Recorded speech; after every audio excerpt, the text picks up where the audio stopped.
I'm sharing a story that really shows how far a bitter ex-wife will go, using shady tactics to get what she wants from her ex-husband. After our tough divorce, my ex has been making things as hard as possible, and now she's pushing me to fork over extra cash for her other kids. I've got a 14-year-old son with her, and she's demanding more money, claiming it's for his siblings, while doing everything she can to complicate my life. Naturally, I'm not having it.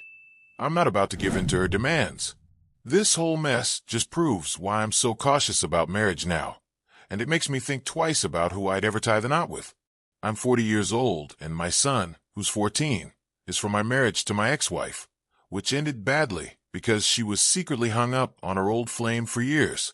That divorce drained me financially, nearly wiping me out, and I later learned she'd been in love with her ex the whole time. Maybe it was an arranged marriage thing. I'm not sure. Here in India, the courts almost always give mothers primary custody, even if they're not the best parents, so I only get weekends with my son. I'd love to have him more often, especially since he wants to live with me. But the system here doesn't make that easy. Since the divorce, I've bounced back and built a successful business, expanding my store to multiple locations, which I'm really proud of despite all the chaos. But it's frustrating that, in this country, courts favor mothers for custody, even when they're not great parents, and they often ignore what a teenage kid wants, like my son who'd rather be with me. I've steered clear of remarrying because, around here, even a short marriage can lead to hefty alimony payments due to how the laws are misused. Honestly, I've lost trust in the whole idea of marriage, though maybe one day I'll feel differently. My ex, meanwhile, remarried her childhood sweetheart and had 2 more kids with him, and he's got 2 other children from his previous wife, who passed away in an accident. When they got married, her new husband was doing well financially, but after the pandemic, they lost everything, and I can't help but wonder if they schemed to get back together after his first wife's death. I already pay a ton in child support for my son, and she tried to squeeze more out of me through the courts, but they shut her down. Because of their money troubles, they had to switch their kids to a cheaper school. But I'm still covering the costs for my son to attend a top-notch private school to give him the best shot in life.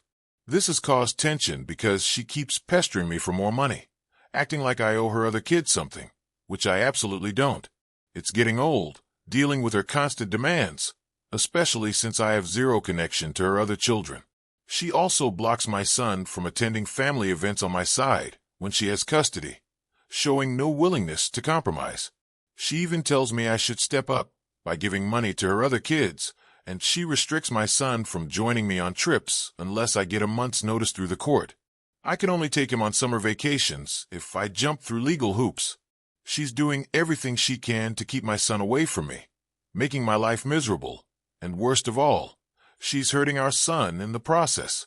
At 14, I bet my son can see through her nonsense, and I hope he's not too affected by any jealousy from his step or half-siblings over the support I give him. That's their problem, not mine.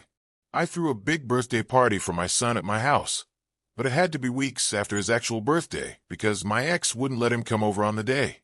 He got a bunch of pricey gifts, which he keeps at his mom's place, since that's where he lives most of the time. He used to share his stuff, but I don't push him to anymore because his step and half-siblings made a huge fuss about it. My ex even tried to pass some of his gifts on to her other kids, but I told her to back off. Those were for our son, not them. My son's my only heir, and when he turns 18, I plan to start teaching him the ropes of my business so he can take it over one day. He's not close with his step or half-siblings, but he gets along great with his cousins from my sister's families, who feel more like siblings to him. My ex is starting to panic because the child support payments will stop in a few years when our son turns 18, and she's constantly hounding me for more money. If it weren't for the court-ordered visitation, I'm pretty sure she'd never let my son spend extra time with me outside her custody days. She's already tried taking his belongings to give to her other kids, but he stood up for himself and got his stuff back, which I'm proud of him for.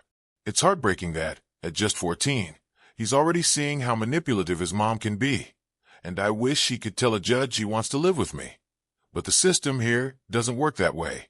Some of my friends say I should help out with her other kids since she's my son's mom and I can afford it, but I don't like her and have no interest in supporting her family. I don't feel obligated to help her step or half-siblings either. My responsibility is to my son, and that's it. Our marriage was a nightmare, and I'm sure she was unfaithful, chasing after her childhood love. So why would I do anything to make her life easier? If we'd had a friendly divorce and she was kind to me and our son, maybe I'd consider helping out if they were struggling. But she's selfish and makes everything difficult. It's almost amusing how entitled she acts, thinking I owe her more.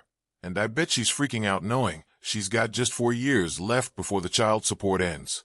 I hope when my son turns 18, he'll choose to live with me, learn the family business, and thrive, leaving her behind. In the comments, people were curious about my divorce, so I shared more details. I spent a fortune on top-notch lawyers during the divorce, but the laws here heavily favor women, no matter the circumstances, because of historical issues women faced. It's frustrating because the system swings too far the other way now, unfairly penalizing men. I was even falsely accused of domestic violence, something I'd never do, not even raising my voice. But that's a common tactic divorce lawyers use here to secure high alimony. I fought hard, but it was exhausting, and I'm just counting down the 4 years until my son's free from this mess. Someone asked why my ex still gets maintenance payments even though she's remarried, which confused them, and I clarified that I meant child support. We use the term maintenance for it here. If you've been following this story and want to hear more experiences like mine, I'd really appreciate it if you'd subscribe to my channel to stay in the loop with new updates. Also, if this resonated with you, please give the video a like. It helps spread the word and keeps me motivated to share more stories like this one.